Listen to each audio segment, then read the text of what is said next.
A pastor I know asked an older man on his deathbed, "What's one of the most sobering realities of life that comes to mind for you right now?" The old man answered, "The brevity of it. It's short. It passes by quickly." And many people are hit with the reality that life has passed by very quickly when it's too late. So hear me clearly. Time does not wait on you. It will never wait on you. God purposely gave you this one brief life, so make your time count. The number of days you have on this earth should produce some kind of fruit for God's purposes. You have lives to touch. You have unbelievers that you need to point to Christ. You have a call to serve. You have assignments to fulfill with a due date that you are not aware of. Let that not lead you to procrastination with your deeds. Let it instead lead you to labor like the due date is today. Work with urgency. Serve with urgency. Love with urgency. Pray with an urgency. Seek God with an urgency. Every day really does count. Our lives will be judged one day by our Father in heaven. And I mean everything. Every deed we've done or not done in our precious time on this earth will be held in account before God. This is the knowledge we have now while there is something to be done about it. So do something about it. Do all you can about it. The Bible says in James chapter 2, verse 14, "What good is it, my brothers, if someone says he has faith but does not have works? Can that faith save him?" At the end of it all, our works will be judged and tried by fire. They will be judged and tried by fire. Let's not breeze through that statement. When that statement was made by Paul in 1 Corinthians, the Corinthians knew exactly what it meant to be tried by fire. The city of Corinth had been run through and devoured by flames itself. Everything that could have been possibly been consumed by the fire was consumed by it.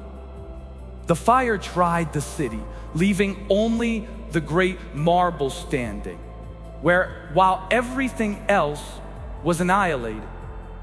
This fire judged the city of Corinth in a definitive, irreversible way. In this same way, our works will be judged by fire. It will burn everything that can be burned, and only that which is deemed worthy by God will remain. So I'm saying that only what we do for Christ and in Christ will stand after the trial by fire. We have work to do and little time to do it.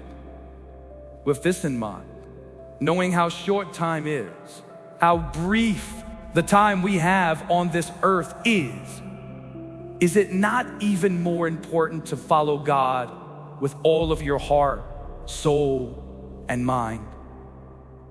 Now the Bible says in 1 Peter 2, verse 21, "To this you were called, because Christ suffered for you, leaving you an example that you should follow in his steps." Listen to this closely. Because Christ suffered for you, leaving you an example that you should follow in his steps. I believe that this is true Christianity, following the example of Jesus Christ. Jesus Christ left heaven for earth to die for our sins. He put the church before himself. He obeyed God's will. He lived a life of purpose, a purpose that can be summed up with his words in Luke 22, verse 42, which says, "Father, if you are willing, take this cup from me. Yet not my will, but yours be done. When we get to such a place, this is what I believe to be true Christianity.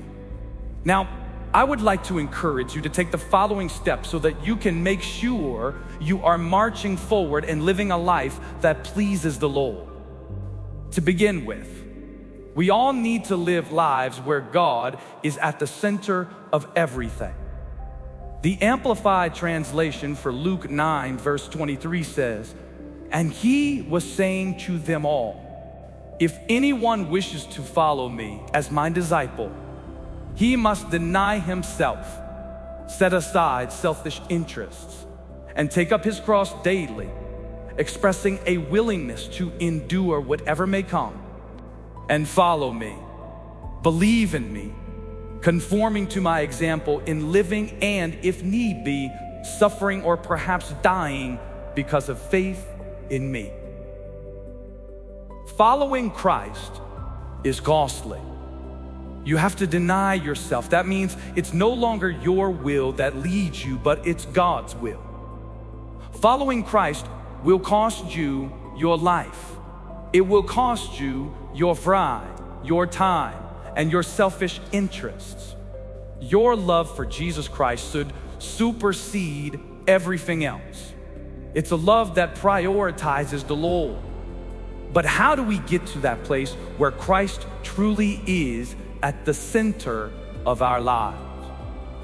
Well, Proverbs 1, verse 7 says, "The fear of the Lord is the beginning of knowledge, but fools despise wisdom and instruction." The fear of God is what motivates godly behavior. The fear of God leads one to repent and pursue a holy life. The fear of God keeps you on the straight and narrow. The fear of God will lead you to hate what is evil and cling to what is good. And so with this understanding, let us pray. Dear Lord, your word in Proverbs 8, verse 13 says, "The fear of the Lord is to hate evil, pride and arrogance, and the evil way, and the perverse mouth I hate." Give us hearts that fear you, Master. Help us not to compromise with sin. Help us to be diligent when it comes to how we live our lives so that we would hate what is evil and cling to what is good. Fill our hearts with an intense and burning desire to earnestly seek you day and night.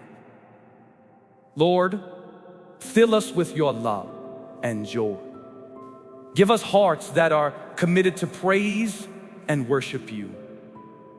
Your word in John 7, verse 38 says, "He who believes in me, as the scripture has said, out of his heart will flow rivers of living water."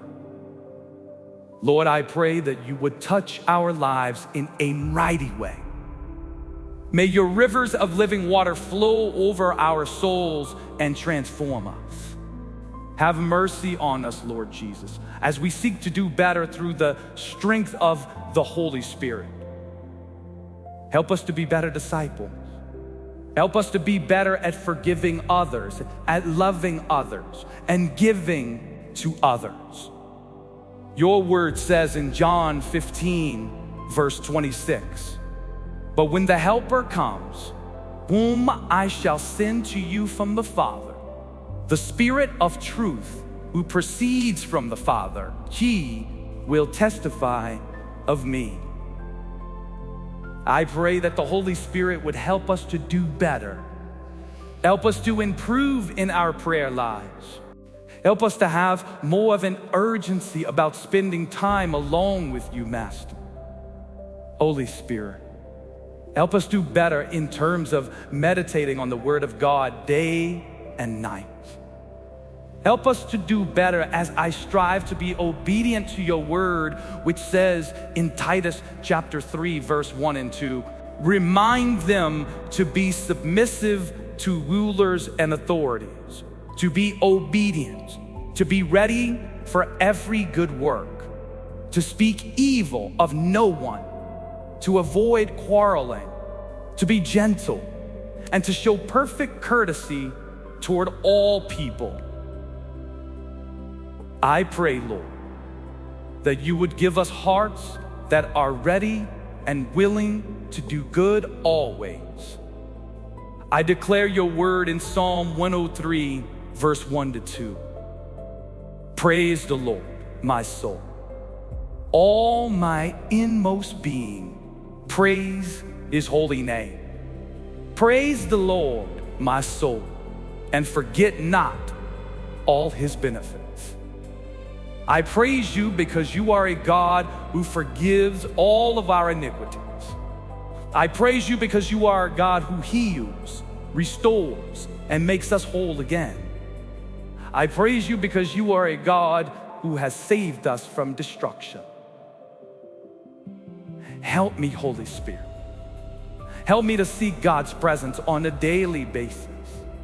The Bible says in 1 Peter chapter 2, verse 1 to 3, therefore, laying aside all malice, all deceit, hypocrisy, envy, and all evil speaking, as newborn babes desire the pure milk of the word, that you may grow thereby, if indeed you have tasted that the Lord is gracious.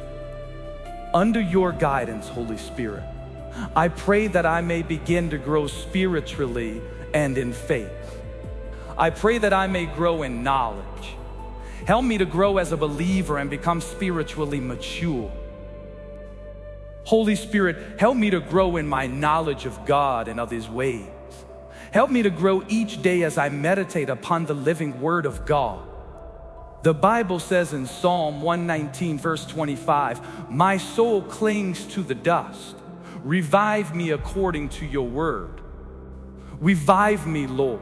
Revive my spirit and refresh my desire to chase after you. Revive my spirit so that I may be alert and sensitive to your presence, King Jesus.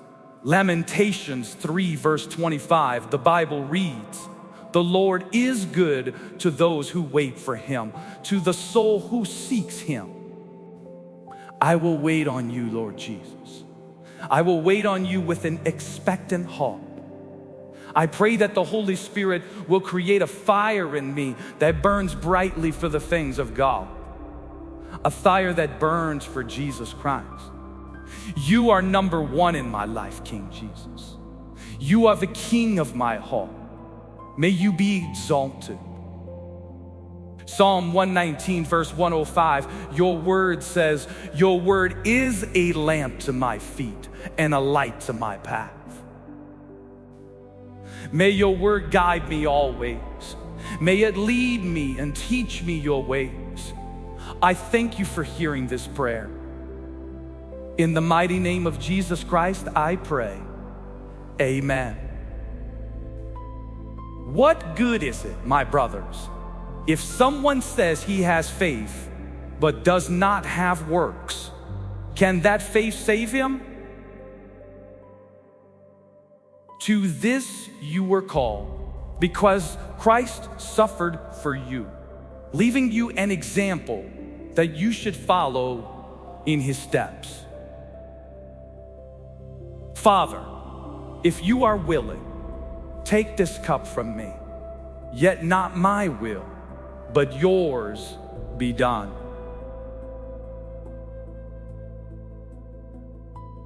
And he was saying to them all, if anyone wishes to follow me as my disciple, he must deny himself, set aside selfish interests, and take up his cross daily, expressing a willingness to endure whatever may come, and follow me. Believe in me, conforming to my example in living and, if need be, suffering or perhaps dying because of faith in me. The fear of the Lord is the beginning of knowledge, but fools despise wisdom and instruction.